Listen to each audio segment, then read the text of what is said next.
আসসালামু আলাইকুম সবাইকে। ইউনিভার্স আইটি অ্যান্ড অটোমেশন লিমিটেডের পক্ষ থেকে নতুন ভিডিওতে আপনাদেরকে স্বাগতম। আজকে আমরা জানবো কিভাবে করে অ্যাডব ইলাস্ট্রেটর দিয়ে আইডি কার্ড ডিজাইন এবং ডুয়েল সাইট একই সাথে প্রিন্ট করতে হয়। আসুন দেখি।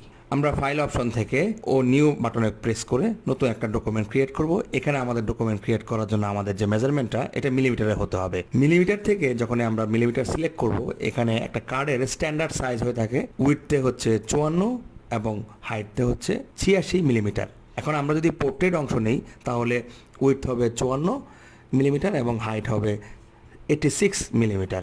তো আমরা এটা দিয়ে আর্টবোর্ডের সংখ্যা নিব 2, যেহেতু আমরা ফন্ট এবং ব্যাক একসাথে করব, এবং কালার মোডটা নিব সিএমওয়াইকে, কারণ সিএমওয়াইকেতে হচ্ছে আমরা এখান থেকে সরাসরি প্রিন্ট দিব। ক্রিয়েট বাটন প্রেস করলেই আমাদের দুটো আর্টবোর্ড তৈরি হয়ে যাবে।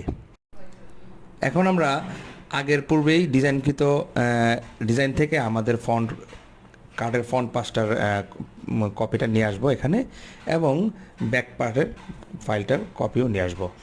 এখানে কপিটা দেওয়ার পর যেটা হচ্ছে, আমরা এখান থেকে কন্ট্রোল পি প্রেস করলেই প্রিন্ট আউটের অপশনটা এনেবেল হয়ে যাবে।